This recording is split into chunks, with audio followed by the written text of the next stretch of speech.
మహిళలపై జరుగుతున్న దాడులను ఖండిస్తూ అంబేద్కర్ కోనసీమ జిల్లా అమలాపురంలో వైసీపీ మహిళా నేతలు ఆందోళన చేపట్టారు.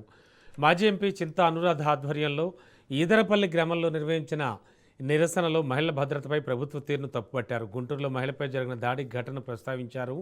బాధ్యులను కఠినంగా శిక్షించాలని డిమాండ్ చేశారు. రాష్ట్రంలో మహిళలపై దాడులు పెరుగుతున్నాయని ఆరోపించిన వారు హోంమంత్రి అనిత నైతిక బాధ్యత వహించి రాజీనామా చేయాలని కోరారు. మహిళల భద్రతకు ప్రభుత్వం తగిన చర్యలు తీసుకోకపోతే ఆందోళనలు మరింత ఉధృతం చేస్తామని వైసీపీ మహిళా నేతలు హెచ్చరించారు.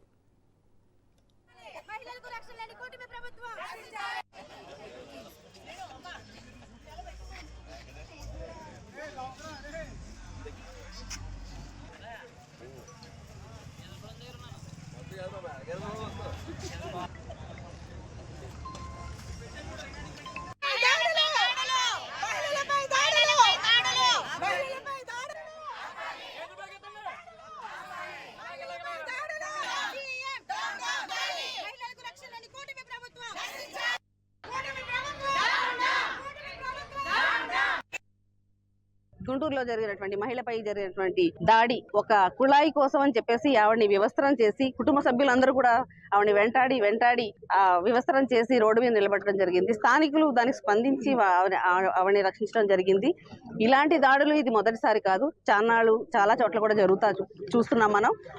ఈ దాడులు జరగడానికి మన ప్రతిపక్ష పార్టీయే కాదు, వాళ్ళ పార్టీ అని కూడా ఏమీ వెనకాడకుండా వాళ్ళు చేస్తున్నటువంటి దాడులు ఇదంతా కూడా అధికార మతం, పోలీసుల అండ ఉండబట్టి వాళ్ళందరూ కూడా ఈ టీడీపీ నాయకులు అవనివ్వండి, కూటమి ప్రభుత్వం అవనివ్వండి, ఇలాంటి చేష్టలు చేయడానికి వాళ్ళు ముందుకు